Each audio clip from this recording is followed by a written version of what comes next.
ድርገት ይባላል። ስጋው ደግሞ የሚያቀብሉበት ሰዓት ምን ይባላል? ድርገት። ድርገት ማለት ደርግ ማለት ምን ማለት ነው? አደንግጦ አይዟችሁ። ደርገ አንድ አደረገ፣ ደርግ አንድነት፣ ድርገት አንድ መሆን ማለት ነው። በቅዳሴው መሃል ፀሐይን ማጨለም ባንችል የመቅደሱን መጋረጃ ምን እንለዋል? እንዘጋዋል። በቅዳሴው መሃልም የሆነው መስቀል ላይ የሆነው ነው።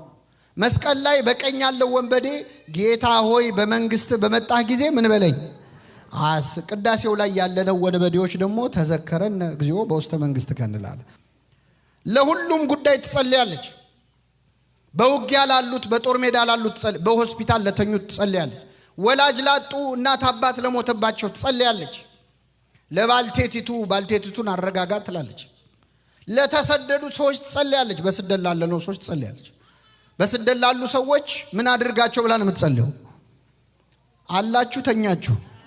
በስደት ላለ ሰው ምን አድርግለት? በሰላም ወደ ሀገሩ አትልም። ብትልማ አሜን አትሉም በእርግጠኝነት። እንዴ በስንት መከራ የመጣሁትን ደግሞ